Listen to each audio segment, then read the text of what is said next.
पैसा बाहर नहीं जन्म लेता, पैसा मन में जन्म लेता है। दो लोग समान अवसर पाते हैं, एक धीरे धीरे संपन्न हो जाता है, दूसरा जीवन भर संघर्ष करता रहता है।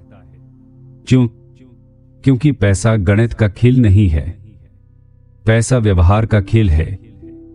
और व्यवहार हमारे डर से बनता है, हमारी असुरक्षा से बनता है, हमारे अहंकार से बनता है। यह पुस्तक हमें निवेश की तकनीक नहीं सिखाती, यह हमें स्वयं को समझना सिखाती है। पहला सत्य यह है, कोई भी पागल नहीं है।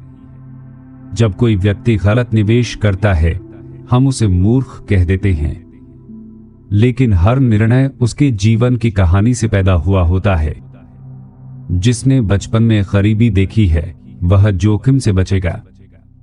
जिसने केवल उभरता हुआ बाजार देखा है उसे लगेगा गिरावट असंभव है। लोग तर्कहीन नहीं होते, वे अपने अनुभवों के अनुसार तर्क करते हैं। धन का खेल व्यक्तिगत है, आपकी कहानी अलग है, इसलिए आपका व्यवहार अलग है। दूसरा सत्य है, भाग्य और जोखिम। हम सफलता को अपनी मेहनत का परिणाम मानते हैं और असफलता को परिस्थितियों की गलती। लेकिन जीवन इतना सीधा नहीं है। भाग्य और जोखिम हर परिणाम में छिपे होते हैं। दो लोग समान प्रयास करते हैं, एक सफल होता है, दूसरा नहीं। कई बार फर्क केवल समय का होता है। इसलिए जब सफलता मिले विनम्र रहो, और जब असफलता मिले स्वयं को पूरी तरह दोष मत दो। तीसरा सत्य है, पर्याप्त का ज्ञान। मनुष्य की सबसे बड़ी समस्या है और थोड़ा, और पैसा और सम्मान और पहचान। लेकिन जिसने यह नहीं समझा कि उसके लिए कितना काफी है, वह कभी सुरक्षित नहीं रहेगा। इतिहास ऐसे लोगों से भरा है जिनके पास सब कुछ था, फिर भी वे और चाहते रहे और अंततः सब खो बैठे।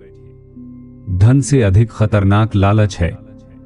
चौथा सत्य है, चक्रवृद्धि का जादू।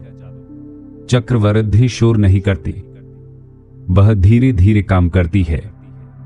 पहले साल परिणाम छोटा लगता है, दूसरे साल भी साधारण, लेकिन समय के साथ वही छोटा बीज विशाल वृक्ष बन जाता है। धैर्य धन का सबसे बड़ा मित्र है। जो जल्दी अमीर होना चाहता है वह अक्सर जल्दी खाली भी हो जाता है। पांचवा सत्य है, अमीर बनना और अमीर बने रहना अलग बातें हैं। अमीर बनना साहस मांगता है, अमीर बने रहना संयम मांगता है।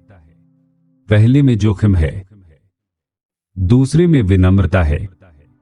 कई लोग एक बार सफल होते हैं, फिर वही जोखिम दोहराते हैं और गिर जाते हैं, क्योंकि उन्होंने सुरक्षा को महत्व नहीं दिया। छठा सत्य है, जीवन के कुछ ही निर्णय सब बदल देते हैं। हर दिन असाधारण नहीं होगा, लेकिन कुछ दिन, कुछ अवसर पूरी दिशा बदल देते हैं। इसलिए हर दिन जीतने की कोशिश मत करो, लंबे खेल में टिके रहो। सातवां सत्य है, धन का असली अर्थ स्वतंत्रता है। पैसा दिखावे के लिए नहीं है, पैसा समय खरीदने के लिए है। जब आप अपने समय के मालिक बन जाते हैं, तभी आप सच में धनी होते हैं। आठवां सत्य है, दिखावे का भ्रम। जब आप किसी को महंगी कार में देखते हैं, आप कार नहीं चाहते, आप वह सम्मान चाहते हैं जो आपको लगता है कि कार देगी। लेकिन लोग कार को देखते हैं, व्यक्ति को नहीं। दिखावा कभी तृप्ति नहीं देता। नौवां सत्य है, असली संपत्ति दिखाई नहीं देती। महंगे कपड़े, बड़ा घर, चमकदार जीवन, ये सब खर्च हैं। संपत्ति वह है जो खर्च नहीं की गई, जो शांत बैठी है और भविष्य के लिए काम कर रही है। 10वां सत्य है, बचत। आप कितना कमाते हैं यह उतना महत्वपूर्ण नहीं है, आप कितना बचाते हैं यह अधिक महत्वपूर्ण है। बचत केवल आर्थिक निर्णय नहीं है, यह मनोवैज्ञानिक अनुशासन है। 11वां सत्य है, तर्क संगत से अधिक व्यावहारिक बनो। यदि कोई सिद्धांत आपको बेचैन कर दे, यदि कोई निवेश आपकी नींद छीन ले, तो वह बुद्धिमानी नहीं है। ऐसा निवेश करो जिससे आप शांति में रह सको। 12वां सत्य है, भविष्य हमेशा आश्चर्य लाएगा।